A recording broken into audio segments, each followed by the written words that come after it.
اللہ کے حبیب صلی اللہ علیہ وسلم نے یہاں تک ارشاد فرما دیا اور بتلا دیا، جس کا خلاصہ ہے کہ جب بدی کا فرشتہ بدی کے ارادے پہ لکھنے جاتا ہے تو نیکی کا فرشتہ جو بدی کے فرشتے پہ امیر مقرر ہے وہ اس کو روکتا ہے اور کہتا ہے کہ ارے ذرا ٹھہر جا، ابھی اس نے ارادہ ہی تو کیا تھوڑی ہے۔ اس کو تو اللہ نے اختیار دیا کہ میرا بندہ نیکی کا ارادہ کرے اور تو نیکی لکھنا شروع کر دے، اور جب وہ نیکی میں پہنچے تو اس کو 10 گنا اس کے اعمال کے اندر اس کی نیکیوں میں اضافہ کر دے۔ اور بدی کے بارے میں کہ ارادہ کیا اور قلم اٹھایا بدی کا فرشتہ، اور نیکی کے فرشتے نے اسے روکا کہ ٹھہر جا، ابھی وقت نہیں آیا تیرے لکھنے کا، ابھی تو اس نے بدی کا ارادہ ہی کیا۔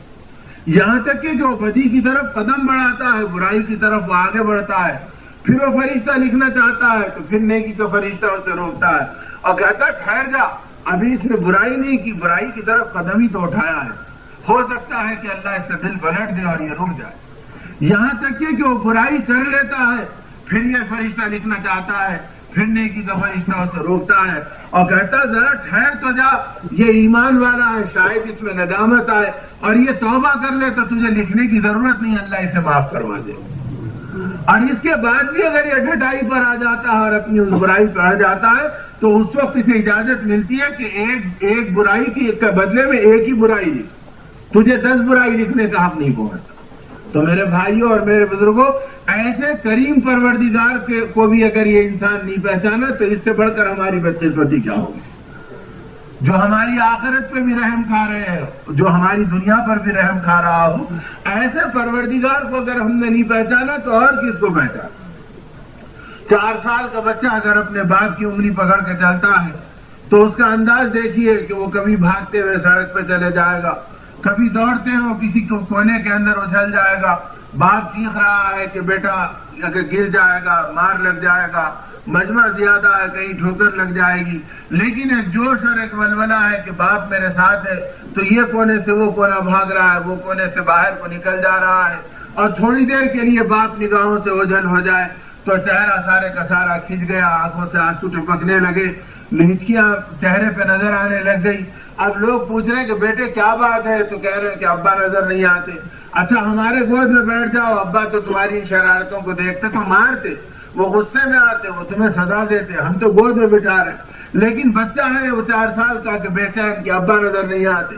اب یہاں تک کہ وہ لوگ کہہ رہے ہیں اچھا چلو تم رونا بند نہیں کرتے تو یہ چاکلیٹ لے لو، یہ ٹافی لے لو، اب تو کم از کم اپنا رونا بند کر دو، لیکن بچہ ہے کہ رو رہا ہے اور بے قرار ہے، اس کے چہرے میں بےچینی ہے کہ ابا نظر نہیں آتے۔ اور تھوڑی دیر میں باپ نظر آ گئے تو ٹافی بھی پھینکا، بسکٹ بھی چھوڑا، گود بھی بھولا اور بھاگتے ہوئے جا کے باپ کو لپٹ گیا، اب اس کا انداز بدل گیا۔ میرے بھائیوں میرے بزرگوں، اگر 4 سال کا بچہ اپنے باپ کو پہچانتا تو اس کا انداز بدل جاتا ہے، اور یہ 40 سال کا مسلمان اگر اللہ کو نہیں پہچانتا تو اس کا انداز نہیں بدلتا، نہ یہ حرام کو پہچانتا نہ یہ حلال کو پہچانتا۔ وہ مجھے تو پیٹ بھرنا ہے، مجھے تو جیب بھرنا ہے، اللہ راضی ہو یا اللہ ناراض ہو، بس مجھے تو اپنی بیوی، اپنے بچے، اپنی چاہتوں کو پورا کرنا ہے۔ بھائی مرنا ہے، اللہ کو صورت دکھانا ہے، دنیا میں ان کی مددوں کو لینا ہے، ان کی رحمتوں کو کھینچنا ہے، ابھی سے کچھ پرواہ نہیں۔ وہ اپنی زندگی کے اندر اندھا بن کے چل رہا، اس لیے کہ وہ چیزوں کو جانتا ہے، چیزوں کے اور اپنے پیدا کرنے والے خالق کو نہیں پہچانتا۔ اب یہ ایمان کی محنت کی دعوت اللہ کا عمل جو اللہ پاک نے اپنے کرم سے اس زمانے میں عطا فرما دیا، اللہ پاک ہمیں اس کی دل سے قدردانی کی توفیق عطا فرمائے کہ اگر انسان صحیح طلب کے ساتھ، صحیح جستجو کے ساتھ اگر ایمان کی اس محنت میں چلتا رہا، اللہ کے دین کی اس نسبت پر اپنے آپ کو استعمال کرتا رہا، آخرت کی ان فکروں میں چلتا رہا، تو انشاءاللہ اس ماحول کی برکت سے ایک طرف دنیا کی محبتوں سے دل پاک ہوگا، دنیا کی عظمتوں اور قدروں سے نگاہیں صاف ہوں گی، اور یہ سمجھ میں آئے گا کہ دنیا مالک کائنات کے نزدیک ایک مچھر کے پر کے برابر بھی حیثیت نہیں رکھتی، ایسی بے مقام دنیا کو لے کر میں کیسے اپنا مقام بنا سکتا ہوں؟ جو خود اپنا مقام نہیں رکھتی اس سے میرا مقام کیسے بنے گا؟ صاحب میرے جیب میں $1,00,000 کا کٹا بنڈل ہے، اچھا جب $1,00,000 کا بنڈل ہے تو ہے کہاں؟ تو جب تک میں جیب سے نکال کے باہر نہیں رکھتا نظر نہیں آتا، اور جب تک اسے یہاں سے ہٹا کر 4 انگل کے راستے پر 6 انچ کے فاصلے پر اسے نہیں ہٹاتا تو وہ 1,00,000 کا بنڈل اپنی جگہ نہیں بدلتا۔ تو جو $1,00,000 کا بنڈل 6 انچ کی جگہ میرے بدلے بغیر نہیں بدل سکتا، تو وہ میری ذلت کی جگہ کو عزت کی جگہ سے کیسے بدلے گا؟ وہ میری پریشانی کی جگہ کو سکون کی جگہ سے کیسے بدلے گا؟ وہ اپنی جگہ بدلنے میں محتاج ہے تو وہ میری جگہ بدلنے میں کتنا محتاج ہو؟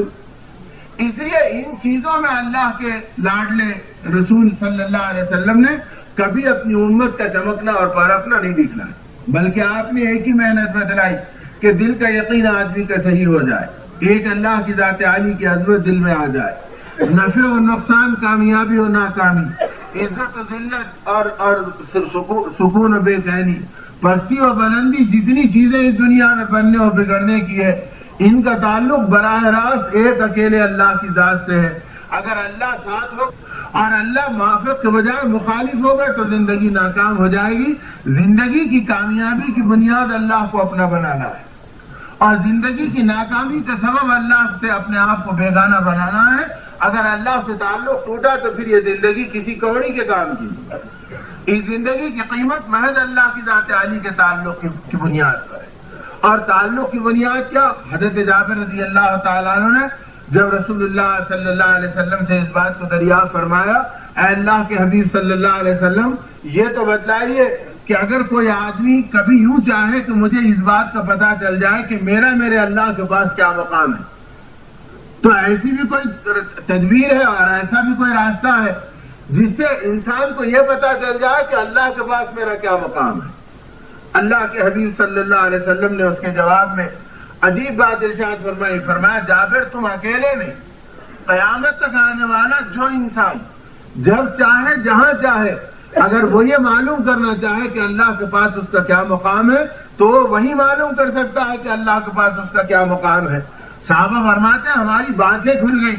اور ہم حیرت زدہ اللہ کے حبیب صلی اللہ علیہ وسلم کو تکنے لگے۔ اتنے میں حضرت جابر رضی اللہ عنہ فرمایا اللہ کے حبیب صلی اللہ علیہ وسلم وہ کیسے اتنا جلدی معلوم ہو جائے گا، اتنا آسان کیسے کہ اللہ کے ہاں ہمارا کیا مقام ہے؟ آپ نے فرمایا اگر تم یہ دیکھنا چاہو کہ اللہ کے ہاں تمہارا کیا مقام ہے تو تم یہ دیکھو کہ تم نے اللہ کو اپنے ہاں کیا مقام دے رکھا ہے۔ جو مقام تم نے اللہ کو اپنے ہاں دے رکھا ہوگا اللہ تمہیں اپنے پاس وہ مقام عطا فرمائے۔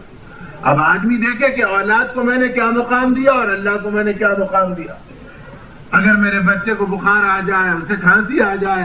اس کا سینہ بھر جائے تو میرے راتوں کی نیند حرام ہو جاتی، میرے دل کا سکون اڑ جاتا ہے اور تڑپنے میں میرا وقت گزر جاتا ہے کہ ہائے میرے اس گود کے بچے کا کیا ہوگا